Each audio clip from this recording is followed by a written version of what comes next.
Good afternoon, everyone.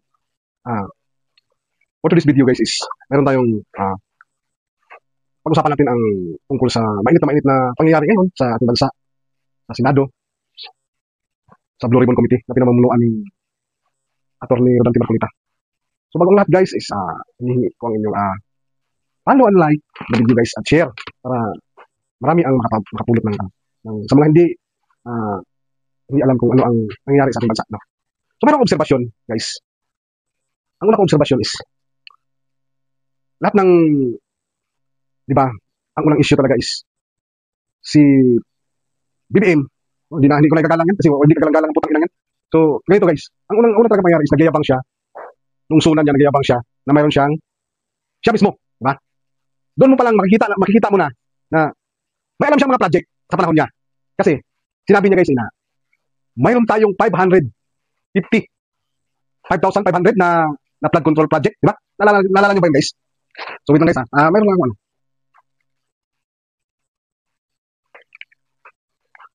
So, naalala niyo yun, guys. Yung sunan niya. Pangalawang sunan niya tayo. Pinagyabang niya ang kanyang 5,500 na flood control projects. So, umabot yung tag-ulan. So, pinrob na lang sa taas. Yung mga kasinungalingan na sinasabi niya. So, pinrob ng kalikasan ang mga kasinungalingan na sinasabi niya tungkol sa flood control. So, naging mainit ang usapan ng flood control gawa ng pinagyabang niya na meron siyang 5,500 na mga flood control projects na tapos na. Diba? So, ibig sabihin, sa analyze, meron kang, kung may utak ka, analyze mo na. Ibig sabihin, alam niya na may mga project siya na 5,500 na mga flood control na tapos na. Pero, lahat yun ay ghost project. Hindi naman siguro lahat. Meron namang ginawa din pero substandard. No? So, mas marami siguro yung ghost project or mas marami ba yung ginawa pero substandard. So, dahil pinrob ng kalikasan na ang lahat ng mga kasinungalingan niya, isinakyan niya ngayon. No? Dahil nakita na maraming mga tao nagreklamo, may mga flood control project, bakit sila binabaha? So, ganito ang system ngayon.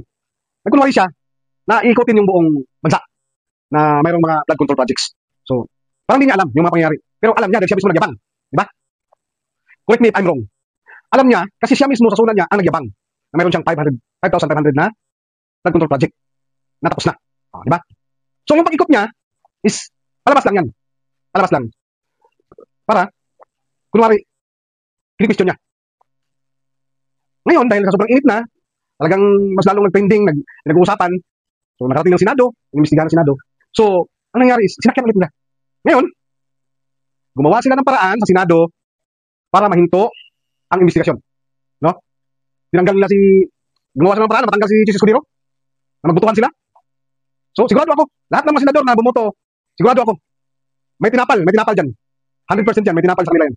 So, 100% yan na may tinapal sa kanila. Dahil, ito, si Bilyar, yung mga bilyar na yan, balingbing kayo. Wala kayong mga isang salita sa tao. No? So, ganun nangyari, guys. Pinalitan nila ang liderato ng Senado para maiwas ang investigasyon. Kasi nabanggit na yung Speaker of the House at ang may hawak ng pondo ng Pilipinas. No? So, sinabi na nga ni Madam Sara, na dalawa lang yung may hawak ng pondo ng Pilipinas. Si Martin Romualdez at Saldico. So, saan Saldico ngayon? Nagsakit-sakitan sa ibang bansa. Kaysa operahan ng puso. Putang ina mo. Hayop ka. No, ginawa naman ni Romualdez. Ginawa nila ng paraan, ginamit ang power ng administrasyon para mapalitan ang liderato ng Senado. Ang ipinalit is yung wala alam. Bakit? Nung panahon niya, na siya ang naging Senate President, may nangyari ba sa Senado? Umanda ba? Na may nagpag yung mga pidat noon nung ikaw ang naging Senate President, Tito Soto. Putang ina mo. Tapos, tinanggal mo pa ang bihasa sa batas na mamuno sa Blue Ribbon Committee. Pinalitan mo ng general. Ano alam sa batas niyan? Alam lang yan, pumatay ng tao. Putang ina nyo, magunggong kayo, hayop kayo. No? Dapat ang namuno sa Senado is yung abogado. Dapat yung namumuno sa Blue Ribbon Committee is abogado. Dahil alam lahat ang pasikot-sikot ng batas. So ito, ang aking analyze ko dito sa sitwasyon na ito is, papunta na naman ito sa ating Vice President Sara Duterte at Sama Duterte. Itong ginawa ng hakbang na to, para malaman nyo, kung mahal nyo Pilipinas, analyze nyo. Ako na-analyze ko na to. Nakita ko na ang kahantungan nito. So, pinalitan ang leadership ng Senado, pinalitan ang Blue Ribbon Committee. So, para pag mag-trial na sila kay Sara, kasi pagdating ng February nito, ipapile na naman yung impeachment niyan. Sigurado ako dyan. Ngayon, wala nang sagabal sa impeachment ni Sara. So, mga taong bayan, nanawagan ako sa inyo. Lalabas na tayo sa EDSA, mga religious leaders. Magkaisa na tayo. Lantaran na tayong ginagago, lantaran ng sabwatan ng Malacanang, Senado at Kongreso. Nakikita natin talaga na lantaran ng kagarapalan. So, gamitin na natin ang power ng taong bayan.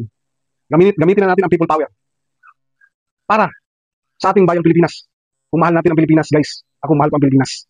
Pero nakakahiya maging Pilipino sa panahon na to. Dahil ang Pilipinas na turingan na mapagmahal na country, mapagmahal ang mamamayan, palangiti.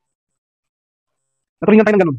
Pero ang ating mga niluklok sa kapangyarihan, sa gobyerno, is mga walang kwenta. Mga makasarili gahaman, mga buhaya. So, mag-people power tayo, guys. Panahon na para mag-people power tayo. Lahat ng mga senador na sumang-ayon sa liderato ni Soto is ipaalod natin sa ilog ng Marikina, ilog ng Pasig. Lahat ng mga congressman na sumang-ayon sa o nagustay sa Kaban ng Bayan is kuhanin natin silang lahat. No? Mga senador, Malacanang, pasukin natin lahat yan. Kuhanin natin silang lahat at dalhin natin sila doon sa katubigan. Kasi doon sila nababagay kasi mga buhaya sila. Gayahin natin ang nangyari sa Nepal ngayon. Kung paano nila ginawa sa mga buhaya ang dapat gawin sa kanila. No? Dalhin natin sila sa totoong kinalagyan nila. Doon sa ginagawa nila ng flood control, ilog Pasig. Doon natin sila, dalhin pati yung mga kontraktor. Pati yung mga kontraktor, doon natin sila dalhin lahat. Pagkapangin natin sila doon sa kumunoy ng putik. Yan ang dapat gawin ng taong bayan. Dahil sobra ng sobra na talaga, sobra na. Hindi na natin ito masikmura. Kung mahal natin ang bansa natin is gawin natin ang tama. Ayaw masusunod. Dahil pinasahod lang natin yung mga putang ina yan. Mula dyan sa Malacanang, Senado at saka sa Kongreso. Pinapasahod lang natin yan. Mga empleyado ng Pilipinas yan. Mga empleyado ng mamamayan yan. Kaya dapat lang ang taong bayan masunod. Ayaw naglukok sa kanila. Tayo din maghila sa kanila. So maraming salamat guys. God bless everyone. Pasensya na kayo dahil sobrang galit. Kaya ganun ang nangyayari guys. So maraming salamat. Gabayan niya nawa tayo ng Diyos.